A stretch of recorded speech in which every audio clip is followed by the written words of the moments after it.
Good morning dear friends. जैसा कि हमने पिछले सेशन में सिंपल पास्ट टेंस के बारे में इंट्रोडक्शन और बेसिक रूल्स के बारे में या बेसिक में कहूँ स्ट्रक्चर के बारे में हमने बात कही थी। उसी के नेक्स्ट जो स्टेप है इसमें जो अपन बात करेंगे यूजेज की, जिनमें आपको क्या करना है, ये रूल्स और जो कंसेप्ट हैं वो बड़े ही ध्यानपूर्वक आपको समझने की कोशिश करनी है। बिल्कुल आपको अच्छी तरह से समझ में आ जाएंगे यदि आप ध्यान से इस वीडियो को देखते हैं तो चलिए आज उसी हम स्टेप में बात करते हैं सिंपल पास्ट टेंस की, जिसमें हमने पहले पढ़ा था उसके स्ट्रक्चर और बेसिक रूल्स के बारे में। आज हम बात करते हैं सिंपल पास्ट टेंस जो हमारा शेष रहा हुआ है उसके यूजेस के बारे में। ठीक है, सबसे पहले हम बात करते हैं जो पहला हमारा यूज है उसके बारे में बात करेंगे। उसमें ये आता है कि it is used for activities और event. It is used for activities और event in the past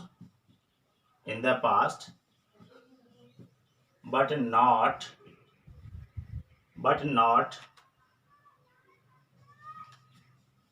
not need with present। ये हमारा क्या है, पहला यूज है। हमने क्या लिखा, it is used for activities or events in the past but not connected आएगा यहाँ पे, not connected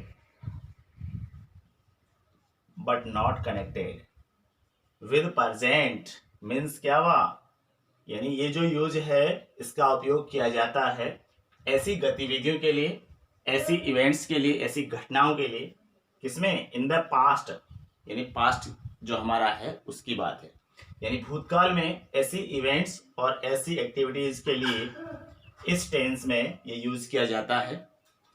अब बात आती है but not connected with the present, परंतु प्रेजेंट से कोई कनेक्शन नहीं होता।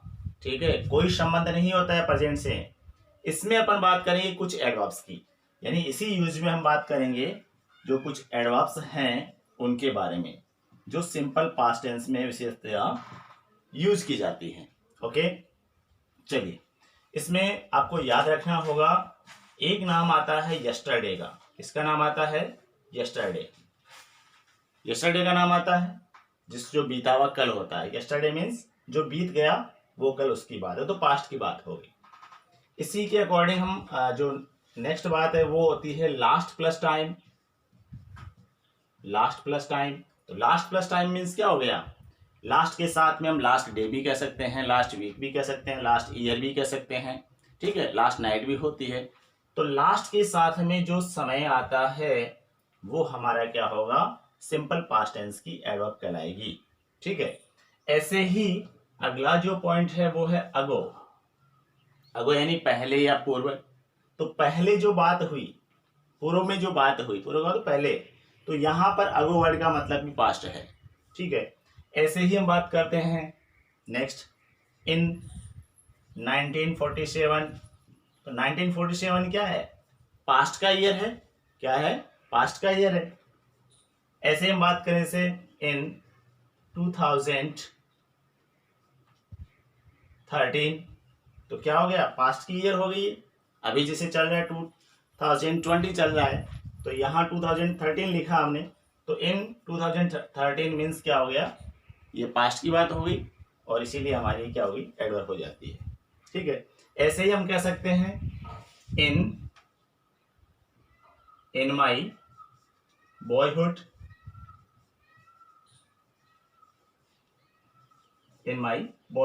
एक्सेट्रा।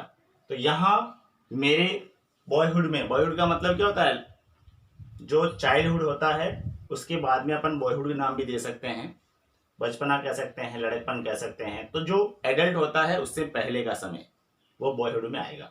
तो ये भी पास्ट की बात हो जाएगी, क्योंकि अभी आप एडल्ट हैं, अभी आप एडल्ट से ज़्यादा एज में हैं, तो वहां पर आपके लिए इन माई बॉयहुड जो है वो वर्ड किस में आएगा, सिंपल पास्ट टेंस में आएगा। मतलब ये आपकी एडवर्ब हो जाएगी सिंपल पास्ट टेंस की। बात समझ में आ गई यहाँ तक? चलिए इसका अपन एग्जाम्पल लेते हैं। जैसे मैंने यहाँ पे कहा she went to cinema, she went to cinema yesterday, यहां क्या हो रहा है, पहचान सबसे पहले। देखो जो हमने यूज लिखा है उसके बारे में ध्यान देना। It is use for activities और इवेंट्स इन द पास्ट। यहाँ पास्ट में ये इवेंट हो रही है, इसका मतलब हमें पता चल रहा है ये yesterday से। yesterday हमें ये इंडिकेट कर रहा है कि ये जो इवेंट है, ये जो घटना है, सी वेंट टू, वो गई थी yesterday यानी बीते हुए कल को, तो ये पास्ट की बात आ रही है। अब आगे लिख रहा है इन द पास्ट, पास्ट में ये इवेंट हुआ, but not connected with the present, परंतु वर्तमान से इसका कोई लेना देना नहीं है, कोई संबंध नहीं है, तो वहां प्रेजेंट की कोई बात ही नहीं आ रही। हो गया यूज हमारा। इसमें से हमने पहचान क्या उठाई, yesterday। तो yesterday से हमें पता लग रहा है कि ये टेंस, ये जो सेंटेंस है ये आपके सिंपल पास्ट टेंस का है। किस टेंस का भाई, सिंपल पास्ट टेंस का है। अब यहाँ पे आपको खालिस्तान मिलेगी, यहाँ पे खालिस्तान मिलेगी, और वहां लिखा मिलेगा गो, कोष्टक में क्या रहेगा, गो रहेगा। ये बोर्ड एग्जाम में जो आते हैं ना सवाल, उसके बारे में बात है ना। तो क्लास के अंदर जो क्वेश्चन आएगा उसमें गो लिखा हुआ आएगा यहाँ पे। तो आपको यहाँ पे क्या करना है, yesterday देखते ही पहचान लेना है कि ये सेंटेंस सिंपल पास्ट टेंस का है, और उसके अकॉर्डिंग हम इसकी मैन की सेकंड फॉर्म यानी गो की क्या बन जाती है, वेंट बन जाती है। तो ये हमें क्या कर देना है, वहां पे लिख देना है, आंसर हो जाता है। चलिए ऐसे ही हम आगे बात करते हैं।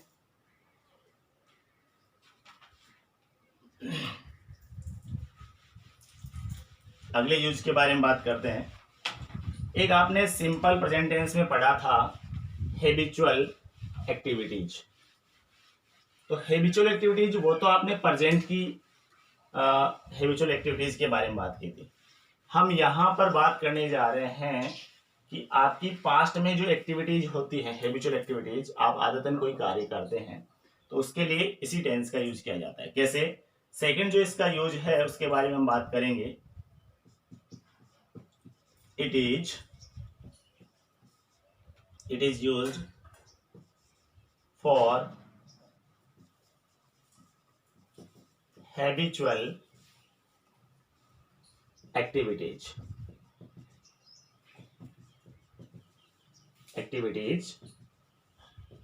in the past। ये आपका क्या बन जाता है, नेक्स्ट यूज बन जाता है। ठीक है, तो it is used for habitual activities in the past. Past में आपका जो आदतन कार्य है या आदतन गतिविधियां हैं उसके बारे में इस टेंस का यूज किया जाता है। कैसे, देखिए जैसे मैंने कहा, एग्जाम्पल की बात करते हैं हम। He smoked daily, he smoked daily when in Jaipur. ये सेंटेंस पढ़िए एक बार ध्यान से देखना। He smoked daily when in Jaipur. इस सेंटेंस के माध्यम से हमें ये पता लग रहा है कि यहां डेली वर्ड आ रहा है, यानी वो हमेशा हमेशा स्मोक किया करता था। कहां पर, व्हेन इन जयपुर, जब वो जयपुर में था। तो यहां हमें अभी वो जयपुर में नहीं, इसमें इट मीन्स क्या है, वो जयपुर में अभी नहीं है, ध्यान रखें। तो यहां पर उसकी वो आदत थी स्मोक करने की जब वो जयपुर में था, मीन्स ये पास्ट की बात है। पास्ट में डेली वो ऐसा कार्य एक्शन वो करता था, इसीलिए ये हो जाती है हैबिचुअल एक्टिविटी में ये बात आ जाती है। ठीक है, चलिए आगे बात करते हैं हम इसी स्टेप में। जो हमारा थर्ड यूज होगा उसके बारे में बात करते हैं। ये हमारा क्या है, थर्ड यूज है। आपने ये तो देखा होगा जैसे कोई कंडीशनल सेंटेंसेज जो होते हैं, तो मैंने आपको पहले भी बात की थी कि सिंपल प्रेजेंट टेंस में कंडीशनल सेंटेंस का हमने यूज किया था, वैसे ही हम सिंपल पास्ट में भी क्या करते हैं, कंडीशनल सेंटेंस का यूज करते हैं। ध्यान दें, तो कंडीशनल सेंटेंस का यूज कैसे करेंगे, देखिए जैसे मैंने यहाँ पे कहा कंडीशनल सेंटेंसेज,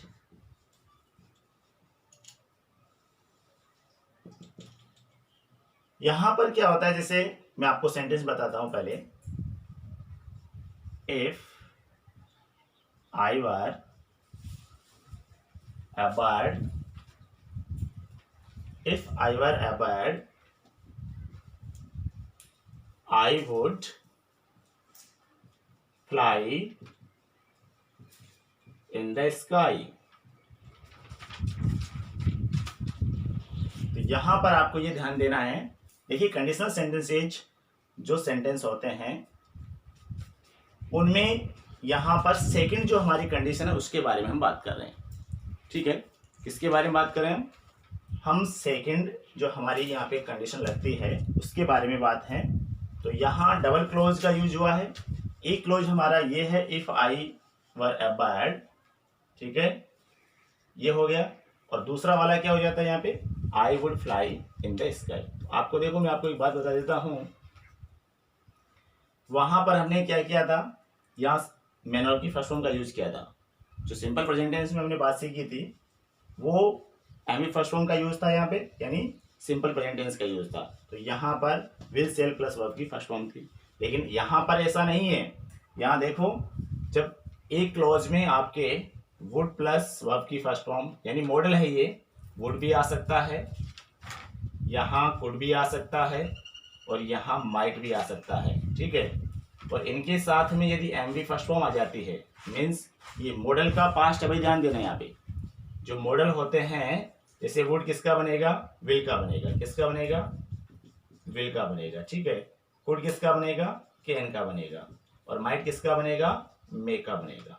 तो यहाँ विल कैन मे जो मॉडल होते हैं उनके पास्ट वर्ड हैं ये। ठीक है, ये क्या है, पास्ट मॉडल हैं। ध्यान दें यहाँ पे, तो यहाँ पर ये पास्ट मॉडल के साथ में यदि एम वी फर्स्ट फॉर्म आती है तो यहाँ आपको खालिस्तान मिलने की संभावना बन जाती है। ठीक है, और जब यहाँ खालिस्तान मिलेगी तो आपको क्या करना होगा, यहाँ एम वी सेकेंड फॉर्म या फिर वर का यूज किया जाता है। ध्यान दें यहाँ पे, ये बात आपके लिए बहुत इंपॉर्टेंट है। अब मैंने यहाँ पे सेकेंड फॉर्म का यूज क्यों नहीं किया, क्योंकि पहली बात तो यहाँ पर कोई हमें, जैसे कि खालिस्तान में बी वर्ब लिखा हुआ रहेगा, ठीक है, या फिर कोई ना कोई वर्ब का यूज, जैसे मान लो के एन ओ डब्ल्यू आएगा, या कुछ सेंटेंस के अकॉर्डिंग वो जो आ जाती है क्वेश्चन में रहेगी। लेकिन यहाँ पर ये जो सपोजिशनल सेंटेंस बन रहा है, क्या बन रहा है, सपोजिशनल सेंटेंस बन रहा है अकॉर्डिंग कंडीशन की। तो हमने यहाँ पे क्या लिखा है, वर्ब का यूज किया। क्यों किया, देखो मैं आपको एक बात बता देता हूँ कि आई के साथ में वर्ब का यूज होने का मतलब ये कंडीशनल सेंटेंस है। वैसे हम क्या करेंगे, वैसे आई के साथ में हम जो हमारा सिंपल पास्ट टेंस होगा या पास्ट कंटिन्यूअस टेंस होगा उसमें आई के साथ में वॉज का प्रयोग करते हैं, मैं बताऊंगा आपको। लेकिन यहाँ कंडीशनल सेंटेंस होने की वजह से इसका यूज किया हमने, वर्ब का यूज किया। यहाँ पर आप एम वी सेकेंड फॉर्म का भी यूज कर सकते हैं। ठीक है, चलिए तो मैं आपको इस बात के बारे में थोड़ा सा मैं एक्सप्लेन और कर देता हूँ कि if I were a bird, यदि मैं एक पक्षी होता तो यहाँ पे क्या होता, I would fly in the sky, आकाश में विचरण करता। तो यहाँ आपकी इमेजिनेशन है, यहाँ आप क्या कर रहे हैं, आप यहाँ पे इमेजिनेशन कर रहे हैं। तो ऐसे सेंटेंस का यूज जब करते हैं तो ध्यान दें यहाँ पे एम वी सेकेंड फॉर्म या वर्ब, यानी कंडीशनल सेंटेंसेज जो होते हैं उसकी जो सेकेंड कंडीशन होती है उसका प्रयोग करने के लिए आप सिंपल पास्ट टेंस का यूज करेंगे। बात समझ में आ गई, चलिए।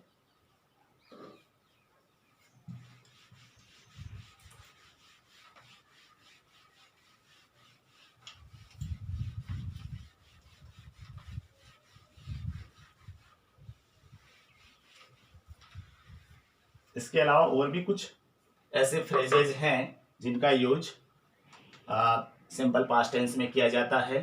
ठीक है, मैं आपको बताता हूँ। अगले यूज की बात करते हैं हम। नंबर 4 हमारा यूज होगा जिसमें सम फ्रेजेज की बात करते हैं। अब ये फ्रेजेज क्या होते हैं भाई, ये शब्दांश होते हैं। क्या होते हैं, शब्दांश होते हैं, जिनमें देखो नाम आता है। जैसे मान लो आ गया आई विश, आ गया आई विश आ जाता है, जैसे ही विशेष आ जाता है, ठीक है।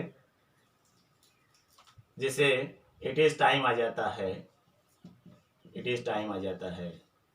इसके अलावा इट इज हाई टाइम आ जाता है, इट इज हाई टाइम आ जाता है।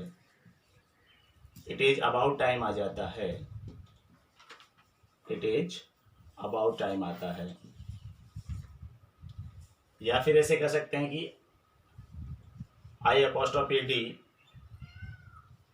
आई वुड रादर, या इफ ओनली से भी वाक्य शुरू होता है, ठीक है। एज इफ से भी वाक्य शुरू कर सकते हैं अपन, एज इफ का यूज भी होता है यहाँ पे। सपोजिंग का भी यूज किया जाता है, सपोजिंग वर्ड का भी यूज किया जाता है, सपोजिंग, ठीक है। अब इस बात का हमें ध्यान रखना है। यहाँ पे देखिए, ये जो मैंने बातें लिखी है, जैसे मैंने लिखा I wish, he wishes, it is time, it is high time, it is about time, I would rather, if only, as if, supposing. इनके बाद में जो भी सेंटेंस आता है तो इसका जो अगला पार्ट होता है, अगले पार्ट में हम किसका यूज करते हैं भाई? एमवी सेकंड फॉर्म या फिर वर्ग का यूज किया जाता है। अब वापस में बार बार ये वर्ड लिख रहा हूं। अब ये जब आप इस बात का ध्यान देना, यहाँ पे एमवी सेकंड फॉर्म या वर्ग का यूज किया जाता है, तो जहां भी वर्ड आ जाती हैं वो कंडीशनल सेंटेंस कहेंगे या फिर हम सपोजिशनल सेंटेंस में वो आते हैं। ध्यान दें यहाँ पे, जैसे मैं सेंटेंस बताऊंगा आपको अभी, जैसे मैंने यहाँ पे लिखा,